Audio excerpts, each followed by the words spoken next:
Le Maroc, c'est ce magnifique pays de 35 millions d'habitants sur la côte nord-ouest de l'Afrique et les rivages sud de la Méditerranée.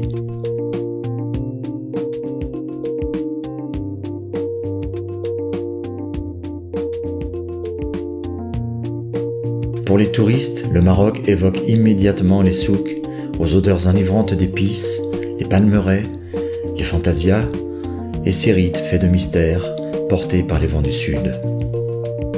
C'est aussi la Médina, cet enchevêtrement de ruelles sombres et fraîches où, derrière les portes ombragées, se cachent les dars et les riads, ces somptueuses demeures si représentatives de la culture mauresque.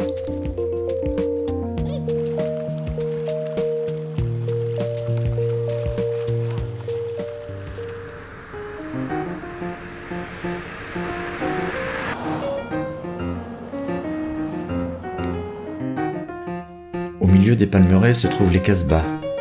Ce sont des bâtisses fortifiées, autrefois résidence du seigneur.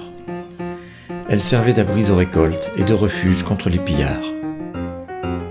Certaines de ces demeures sont inscrites au patrimoine mondial de l'UNESCO et font l'objet d'un programme de réhabilitation.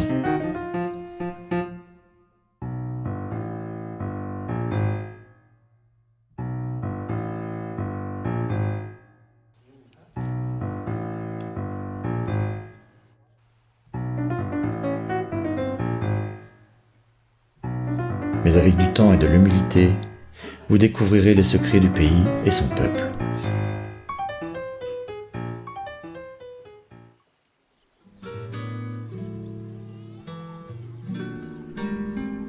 Aux portes du désert, située à la confluence des vallées du Draa et du Tadès, s'élève la majestueuse Ouarzazate.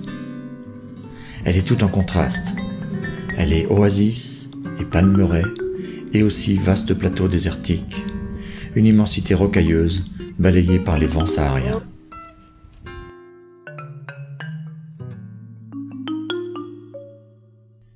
C'est aussi le Hollywood berbère. Grâce à la qualité de sa lumière, elle a attiré bon nombre de réalisateurs. C'est une étape incontournable vers le sud marocain.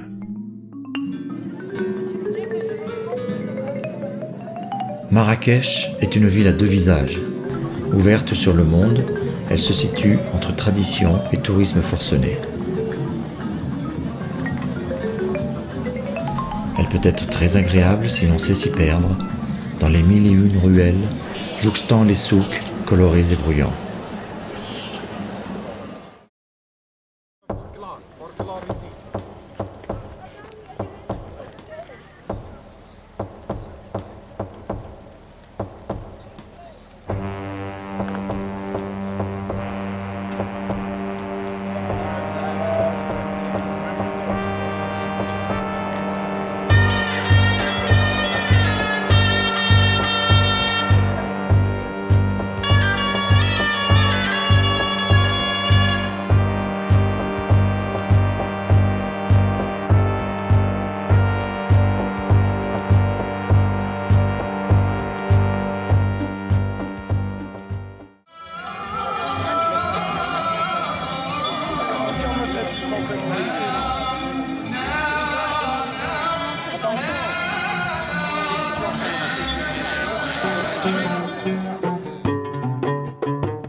La fantasia désigne différentes formes de manifestations équestres.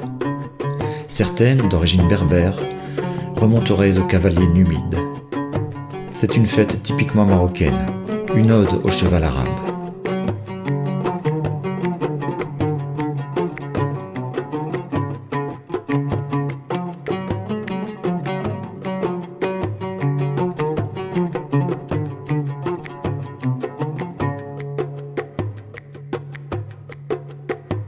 L'étymologie latine, signifiant divertissement et passant dans le langage populaire sous le terme de darija, qualifiera une personne exhibitionniste ou insolente.